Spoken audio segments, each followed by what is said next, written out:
I'm not 100% sure how great the lighting is, but this is where we have my December TBR over here in this little area. This area of the bedroom. Sorry, I'm so First sigh. I literally forgot. Put him back now. Joshua, put Socky back.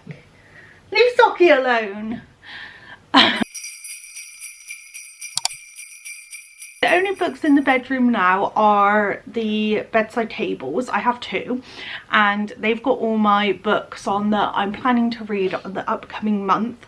However, I am being way too optimistic with this month's TBR. Hello YouTube, and welcome to my channel. My name is Jess, and I think this is going to be Vlogmas Day 2.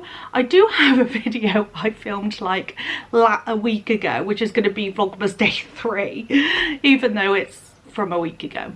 Who needs to know? It's fine, even though I've told you. So I've got, where is that hair? Can you see it, that flyaway? My hair's looking wild, but we're just gonna go with it. I've got the Christmas earrings back on. I've got the red lip, so we're a little bit festive. We're gonna talk about the books I plan on reading in December. I have myself a iced coffee. I've put some cream on it as well. Is caramel. The book I am currently reading is Love Like Farms, and this is by B.K. Borison. I haven't read any books by B.K. Borison, so I do have quite a few festive books for this upcoming month.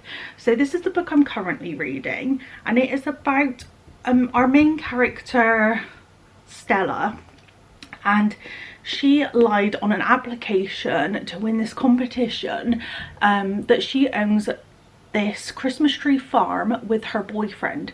So she gets her best friend Luca to pretend to be her boyfriend. However, you learn like right at the beginning, like I'm currently on chapter 5, so this is page 43, and you learn right at the beginning that she does have feelings for Luca. I already love this book. It is so festive, it is so joyful, so well written. I'm addicted already. Welcome to the floor, the dark corner of my bedroom. You can kind of see both bookshelves. Here they are. That didn't really help you, did it? Let's see. Right, you can kind of see them. You get the gist. Let's move this lamp down, maybe that'll help us. I don't know if it did. We've got 3 festive books here. We've got festive books here, and then we've got one festive book up here, and then some autumnal, some fantasy, and then these are our reserve books, or if we fancy a change of pace. So let's talk through the festive books first. Like I said, there are quite a few books to go through. I don't think I'm going to get all of these books read, because there are 21 books here. And then I'm reading that one, so that'd be 22 books, and I don't think we're going to get through 22 books in the month of December. Even though I do have a decent amount of time off, I doubt that's going to happen. So we'll talk through our festive books, and then we'll move on to the other books we've got. First up, we have The Christmas Guest by Peter Swanson. Now this is a really small novella. Let's see how many pages there are. Peter Swanson is one of my all-time favourite authors. 20 pages? No. It says 20, but I believe there's a sample of The Kind Worth Killing in here, which is a 5-star read. Definitely recommend that. So it's 124 pages, so it's a really small, cute little Christmas book, and I picked this up because of the author. I have no idea what it's about.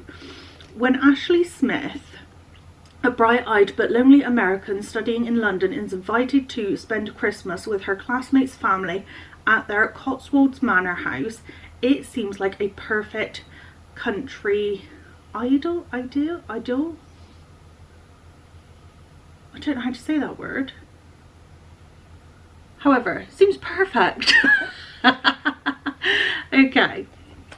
And for Ashley, who records it all in her diary, and There's the added romantic potential of her friend's twin brother, Adam, who she thinks could be her wildest dream come true. But there is something strange about the old house, both stately and rundown.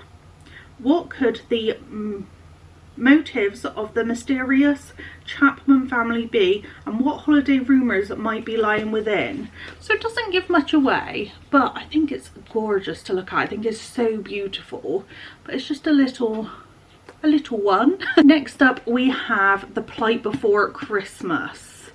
I don't know if this is same-sex romance. Whitney is not having a Merry Christmas. In the last 3 weeks she's lost her boyfriend and a promotion, forced to gather at her grandparents' cozy cabin for the holidays with her large family, and the only way she's going to get into the holiday spirit is with the help of the 3 wise men, Johnny Walker, Jack Daniels and Jim Beam. Nothing, however, can offset the shock of discovering her old boyfriend Ellie on the doorstep. Now she's stuck for a week with Ellie. Must be Eli, E-L-I, probably Eli, not Ellie. The only man to ever break her heart, and now he's ready to win her back. Oh, okay. On the front I could swear this is 2 women. I swear this looks like female. I mean, it could just be me. However, that sounds adorable. It's a bit of a longer one, but I have heard fantastic things about this one. I love Christmas books, so it is most likely I'm going to get through a lot of Christmas books in the festive season. Oh, and this is by Kate Stewart. Next up we have two books by Alexandra Bennett, and they're both kind of like mystery Christmas books. We've got The Christmas Murder Game and we've got Murder on the Christmas Express. So this one's 18 passengers, 7 stops, 1 killer. And then this one is about somebody that has to go back to her home for a Christmas game.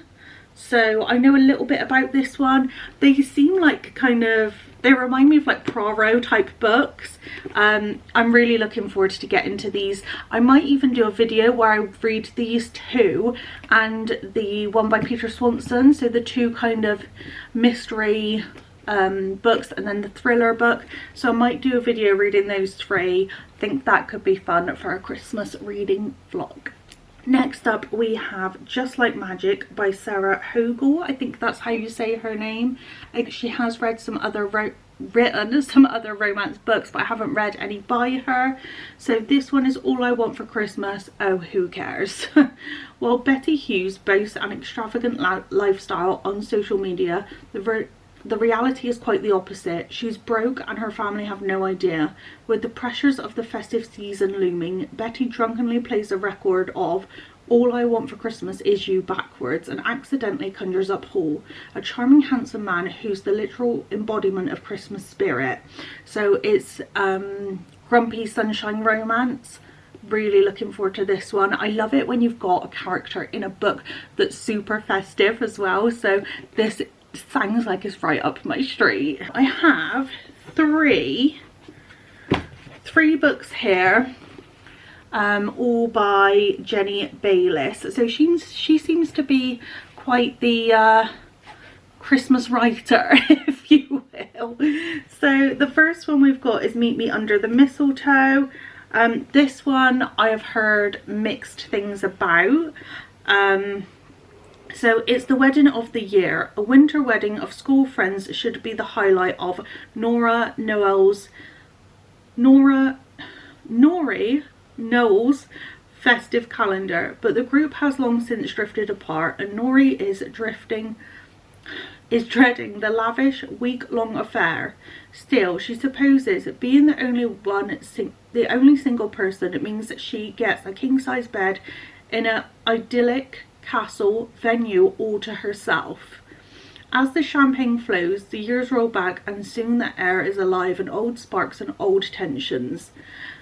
Desperate for a moment of peace, Norrie escapes outside and crashes into Isaac, the castle's gardener, and her former school rival.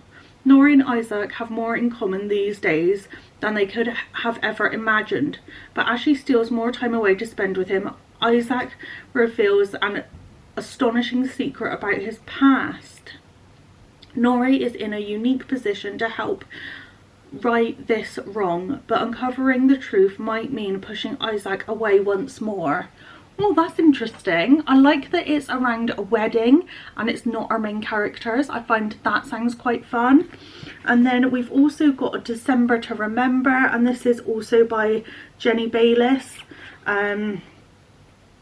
Oh, she's got another one. The Winter of Second Chances is on the back here. So years after their idyllic childhood summers in Rowanthorpe Village, the three North sisters are reunited at the reading of their father's will. Augustus North was loved by all, but known by none, not even his daughters. So the three are shocked to find a series of hoops through they must jump to unlock their inheritance.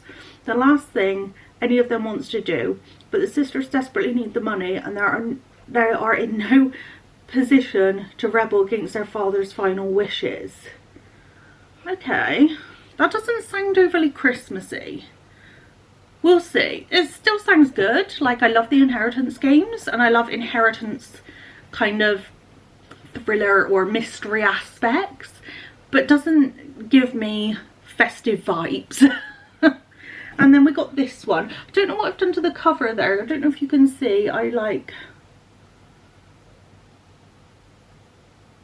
think I've damaged it slightly, which is a bit sad.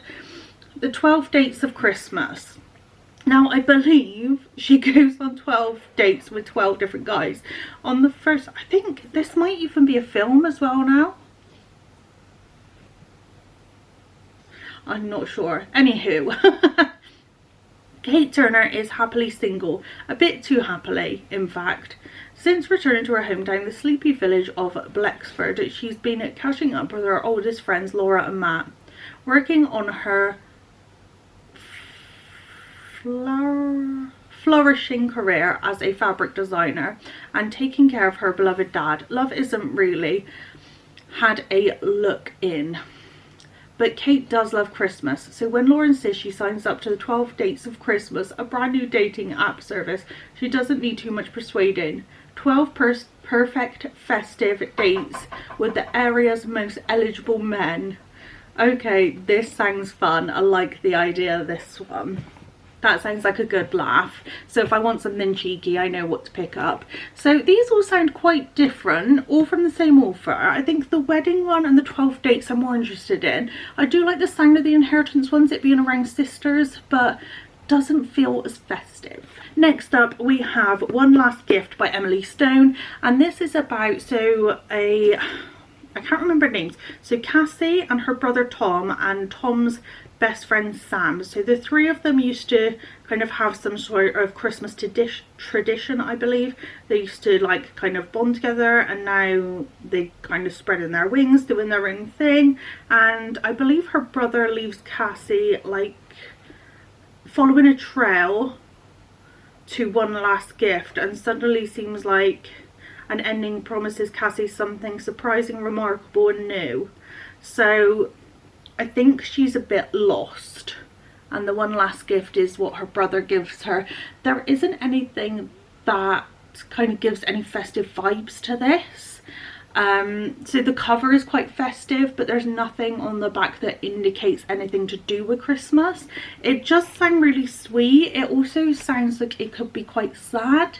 I'm not overly excited by this one, but I do want to give it a read. So this is by Emily Stone, One Last Gift. She has wrote other Christmassy books. This is the first year I've really got into Christmassy books. I have read a few and loved them, but it's usually like one a year. This year I'm giving it my all. Then we have One Day in December by Josie Silver, and this cover is super cute. I don't really like that it's white, because and it's not shiny, it's like matte as well, so it just feels like it's going to get dirty really, really easily. So Laurie is pretty sure love at first sight doesn't exist. After all, life isn't a scene from the movies, is it? But then through a misted up bus window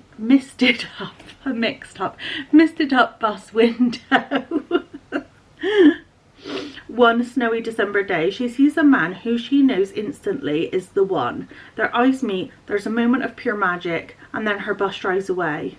She thinks she'll never see the boy from the bus again, but at their Christmas party a year later, her best friend Sarah introduces her to her new love. Oh my god, and it's the boy from the bus. That sounds so tragic. Oh, I almost want to read it right now to find out what actually happens. So this is One Day in December by Josie Silver. I believe that concludes all the Christmas books.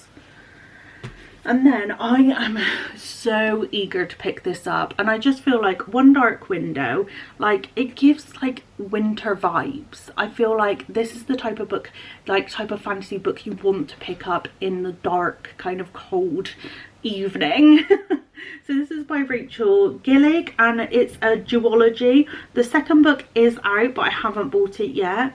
So there is something going on with the town, and there is something to do with like the smoke, and that's kind of like the main aspect to it. So she needs more than luck to save, to stay safe. So it's Mist-locked kingdom of Blundeer. She needs a monster. She calls him the Nightmare, an ancient spirit trapped in her head. He protects her, he keeps her secret, but nothing comes free, especially magic. When Elspeth meets a mysterious highwayman in the on the forest road, she is thrust into a world of shadow and deception. Together they embark on a dangerous quest to cure the town of Blunder from the dark magic infecting it. Ooh, I've heard fantastic things about this. I just feel like it's the right time to pick up this type of book. This is why my TBR is so big. Burn Our Bodies Down by Rory Power. This just feels so autumnal. Like, I don't know if we're in winter vibes or autumnal vibes, but I did read Winter Girls by this author and it is such a unique book and I really, really loved it. So there can't have been another of me. I would know, wouldn't I? So where is... Ah, here we go. So, there is a stranger with my face. Ever since Margot was born, she's been just her and her mother. No answers to Margot's questions, no history told onto, just the two of them, stuck in their rundown apartment, struggling to get along. But there's not enough of Margot. She wants family, she wants a past. And when she finds a photograph pointing to a town called Feline, she leaves. But when Margot gets there, it's not what she's bargained for. Margot's mother left for a reason. But was it to hide her past, or was it to protect Margot from what's still there? These are quick and easy books to read. Well, I found the first one like that, and it's not awfully, like the font's quite big as well. And I mean, this is 340 pages, so I could probably get through this one quite quickly. So if I just want to change it up a little bit, I am really interested in picking this up, and I love the cover so much. The Island, and this is by Adrian McKinty, and this is a bit of like a horror thriller, and I just feel like if I want to read something a bit spooky, like now's the kind of time. So it was just supposed to be a family vacation. So this woman is married this guy. He's got a couple of kids. I believe he's the one that kind of goes missing on this island, and she has to try and protect the kids.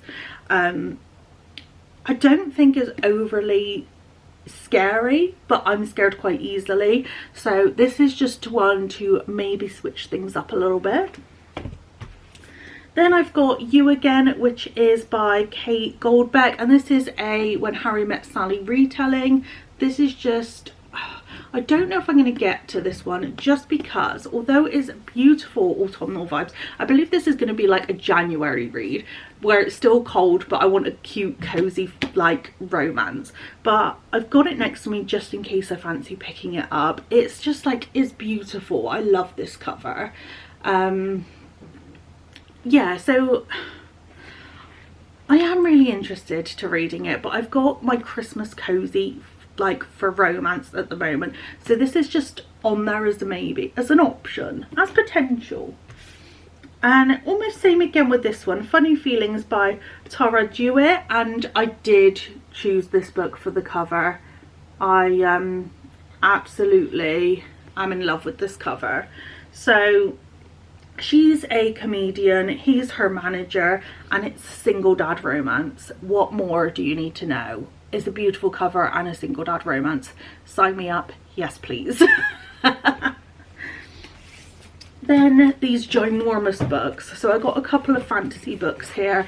So this one would be my first Cassandra Clare book. I believe this has some romance in it as well. So George R.R. Martin put everything I look for to fantasy. That's pretty promising. So I don't know much about what this one's about, but it's just if I want a fantasy book, I like that there's a bit of romance in it. It has been highly recommended, but I do also then have I do also have Iron Flame, which is the second book in the Fourth Wing book series, and this is by Rebecca Yarrows, and not Christmassy at all. I am desperate to read it. It's fantasy, but it's ginormous. So again, could be January. Do you know what? I actually think while I'm off during Christmas and I've got a day to myself and I'm just going to want to sit and really binge a book, I will probably just read Iron Flame. That will probably be what I do, because I'm desperate to pick it up. So I'll just, you know, pop the fire on, get myself a hot chocolate, binge that book. That will be my plan. I can see it happening right now. The final, this is the last 4 books we have here. Go away. These are the last 4 books, are our options. Like I said, these are just if I want to switch things up. The first 2 are part of a series that I'm currently in the middle of. So, well, that I've read the first ones too. So, A Gathering of Shadows is the second book to A Darker Shade of Magic, which are rated 5 stars. So one I'm eager to pick up for sure. This is by V.E. Schwab. I can't say too much about these because they are sequels. And then I've also got Anarchist, which is again a second book, and this is by Marissa Mayer, and this one is superhero stories. Then we got The House on the Cerulean Sea. This would be a reread for me, but I loved it, and everyone, like all the book girlies at the moment, seem to be picking it up, and it makes me want to revisit it. And that's by TJ Klune. And then I did also pick up another book I haven't read by TJ Klune, and this one is Under the Whispering Door. So both of these are also same-sex romance as well, and the romance is very cozy. There's no steam. They're very cozy, like fantasy books. The fantasy is very soft, it's very sweet, the type of writing's fantastic. They are very cozy books, so I put them next to my bed because they feel like they would be good like wintertime reads. So these 4 are also on the stack, just as, you know, if I feel like I really fancy switching things up, I've got these next to my bed ready to read if I fancy picking up something else.